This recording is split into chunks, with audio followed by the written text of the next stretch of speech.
The glamorous world of Hollywood awards ceremonies is often seen as a pinnacle of success and glamour. But what happens when someone experiences a moment of human vulnerability in this high-pressure environment? And what does it reveal about one of cinema's most beloved icons when no cameras are supposed to be watching? This heartwarming story of compassion will leave you in tears by the end. Oh, and before we begin, tell us where you're watching from in the comments below. We love hearing from all our amazing viewers around the world.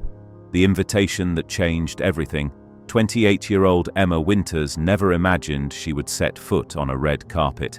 As a talented behind-the-scenes sound editor who had worked on several acclaimed independent films, Emma was more comfortable in dimly lit editing booths than under the bright lights of Hollywood glamour.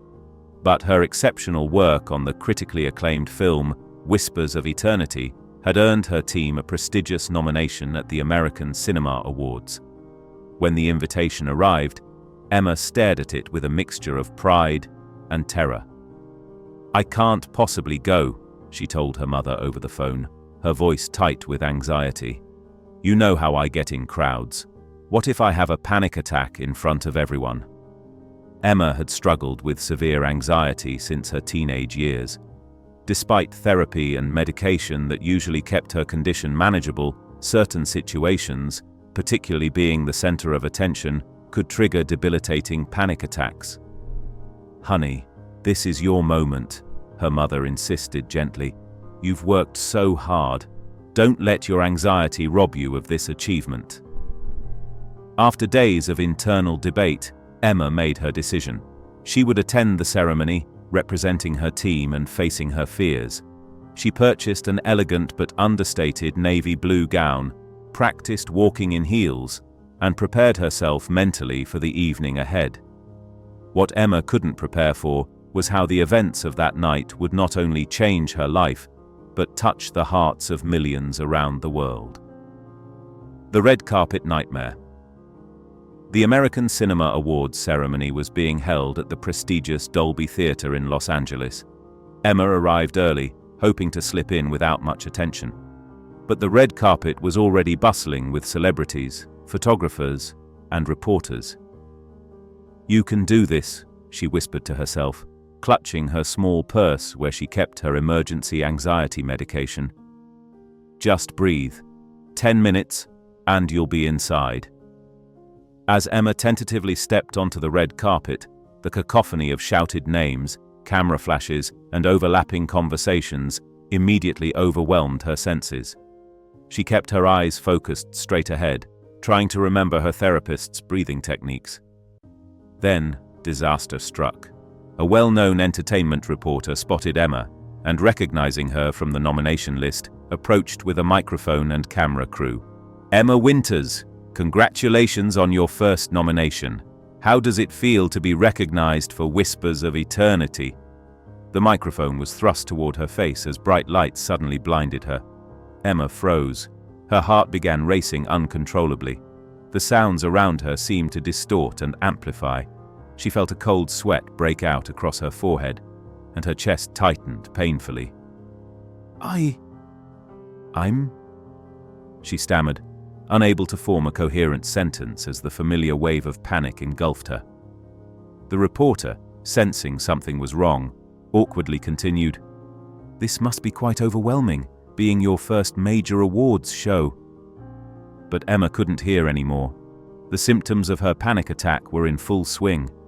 Her vision narrowed to a tunnel, her legs weakened, and she felt certain she was about to collapse or worse, vomit, in front of rolling cameras.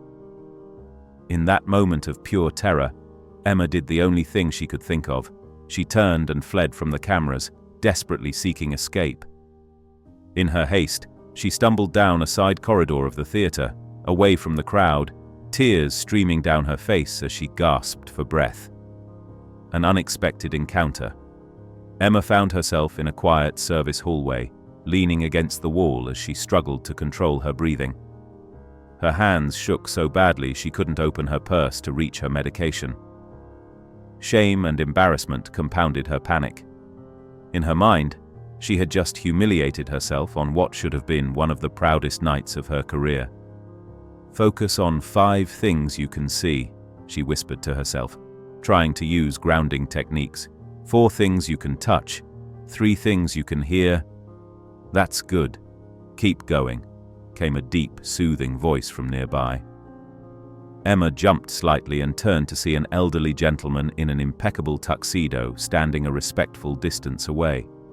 Through her tears and panic, it took her several seconds to realize she was looking at Morgan Freeman, the legendary actor whose voice was instantly recognizable to millions around the world. "Mr. Freeman," she gasped, mortification adding to her distress. "I'm so sorry. I shouldn't be here. He raised a gentle hand to stop her apologies. "You're exactly where you need to be right now, away from all that chaos." His voice was calm, measured, and somehow immediately reassuring. "May I join you for a moment?" Emma nodded, trying desperately to compose herself in front of the Hollywood icon. Morgan Freeman moved closer, but still maintained a respectful distance that didn't crowd her. "Panic attack?" he asked simply, with no judgment in his tone. "How did you know?" Emma managed to ask between controlled breaths. "I've seen them before. My granddaughter has anxiety. Tough thing to live with," he said. With slow, deliberate movements, he lowered himself to sit on a nearby equipment case, bringing himself to eye level with Emma rather than towering over her. "What's your name?" "Emma. Emma Winters. I'm nominated for sound editing," she explained, her breathing gradually slowing as the distraction of conversation began to help. Sound editing. Crucial work, Freeman nodded appreciatively. "I've always said that half of acting is what the audience hears, not just what they see. Your work makes ours better." His casual conversation was having a remarkable effect on Emma. The focus on something other than her panic, combined with the surreal nature of discussing her profession with Morgan Freeman, was pulling her back from the edge of her anxiety. "I need my medication," Emma explained, still fumbling with her small clutch purse. Her fingers remained uncooperative. "May I?" Freeman asked, gesturing to the purse. When Emma nodded, he gently took it, opened it with steady hands, and located the small pill bottle. He carefully opened it and tipped a single pill into her palm, then produced a bottle of water from his jacket pocket. "Always carry water at these events. The champagne they serve gives me headaches," he explained with a small smile. Emma took her medication and the water gratefully. As it began to take effect, combined with the calming presence of the actor, her breathing finally returned to normal. "Thank you," she said, deeply embarrassed by the situation. "I should probably just go home. I've made a complete fool of myself." Morgan Freeman shook his head slowly. "The only time we make fools of ourselves is when we deny our own truth. You're having a human experience, Emma. Nothing to be ashamed of." He glanced at his watch. "The ceremony starts in 20 minutes. Think you might be up for it?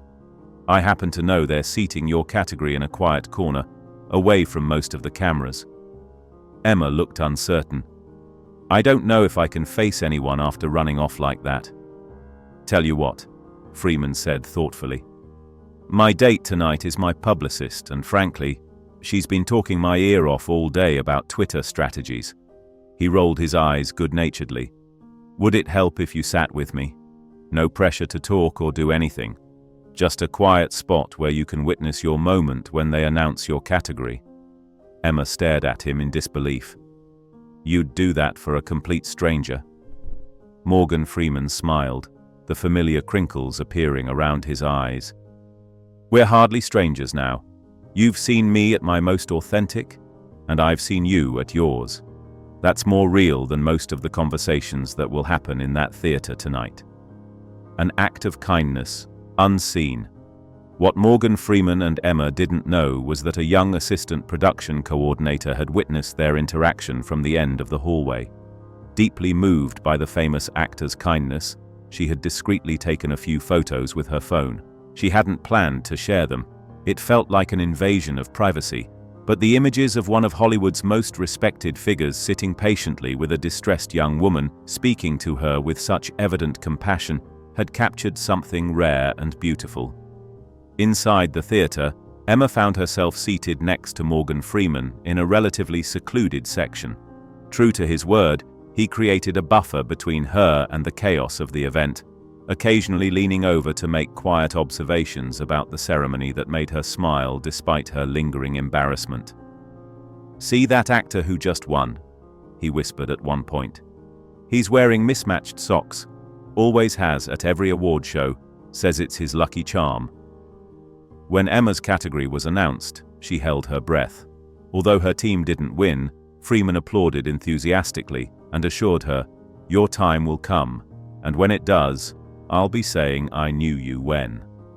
Throughout the evening, several celebrities approached to greet Freeman, and he graciously introduced Emma to each one, describing her as an extraordinary sound editor who makes screen magic happen. His matter-of-fact inclusion made her feel validated in a way she'd never experienced in her professional life. By the end of the ceremony, Emma's panic had fully subsided, replaced by a sense of wonder at how a moment of extreme vulnerability had led to one of the most remarkable experiences of her life. "Thank you," she told Freeman as they prepared to part ways. "I don't know how to repay your kindness." "No repayment necessary," he replied. "Just remember this feeling, and someday, when you see someone else struggling, offer them the same quiet space to breathe." With a gentle smile and a respectful nod, he left Emma at the exit where her rideshare was waiting. Going viral. The following morning, Emma woke to her phone buzzing incessantly with notifications. Confused and still groggy, she opened her social media to find thousands of messages, tags, and shares. The production assistant's photos had made their way online and gone viral overnight. The images showed Morgan Freeman sitting patiently beside a clearly distressed young woman in a dark hallway, offering her water and listening intently. The final photo captured him escorting her back to the ceremony, her hand resting lightly on his arm for support. The caption read, "Last night I witnessed Morgan Freeman notice a young woman having a panic attack at the ACAs, quietly help her through it away from cameras for over 20 minutes, then walk her back in and sit with her for the ceremony. No publicists, no cameras, just human kindness. This is what real heroes look like." The post had millions of shares, likes, and comments from people around the world, many sharing their own experiences with anxiety and panic attacks, and expressing how moved they were by Freeman's compassionate response. Several major news outlets had picked up the story, praising the actor's genuine kindness in a world where celebrity good deeds were often carefully orchestrated photo opportunities. Emma was overwhelmed. What had been an intensely private moment of vulnerability was now being discussed by millions. Her first instinct was horror, her anxiety condition exposed to the world. But as she read through the comments, she realized something extraordinary was happening. As someone with panic disorder, seeing a public figure respond with such understanding gives me hope. I've been hiding my anxiety for years at work. This makes me feel less alone. The way he sat down instead of standing over her, that's someone who really understands anxiety. Respect. Her phone rang. It was her mother. "Honey, have you seen the news? Are you okay?" I think I'm fine, Mom," Emma replied, surprised to find she meant it. "It's strange to have something so personal go public, but people are being kind." Later that morning, Emma received an email from a prestigious mental health foundation, asking if she would consider sharing her story as part of their campaign to destigmatize anxiety disorders. "Your experience, now shared with the world, is resonating with thousands who suffer silently," the email read. After careful consideration, Emma agreed. If her moment of vulnerability could help others feel less alone, perhaps there was purpose in it becoming public. The unexpected call. 3 days after the award ceremony, as the viral story was still generating discussion online, Emma received a call from an unknown number. "Hello, Emma. This is Morgan Freeman." The familiar voice was unmistakable. Emma sat down, stunned. "Mr. Freeman, I don't know what to say about all this attention. I'm so sorry if it's caused you any trouble." "Trouble?" Freeman chuckled. "Young lady, I've been in this business for decades. This is the first time I've gone viral for something that actually matters." He explained that he'd seen the photos and the public response. "I'm calling because I wanted to check on you. This kind of sudden attention can be overwhelming for anyone, let alone someone who struggles with anxiety." Emma assured him she was coping well, thanks largely to the supportive nature of most of the public response. "Good, good," Freeman said, sounding genuinely relieved. "But there's another reason for my call. I'm executive producing a documentary series on mental health. After meeting you and seeing the response to our encounter, I'd like to invite you to be part of it, specifically to speak about anxiety in high-pressure work environments. No obligation, of course." Emma was speechless. "You want me to be in your documentary?" "Your voice deserves to be heard, Emma. Not just your sound editing skills, remarkable as they are, but your authentic experience. Think about it and let me know." The ripple effect. 6 months later, Emma Winters stood backstage at a major mental health awareness event. She was about to go on stage to introduce Morgan Freeman, who was receiving an award for his documentary series, Invisible Struggles, which had become a powerful force in changing public perceptions of mental health conditions. The series had featured Emma in its episode on anxiety disorders. She had spoken eloquently about her experiences in the entertainment industry, where perfectionism and pressure were constant companions.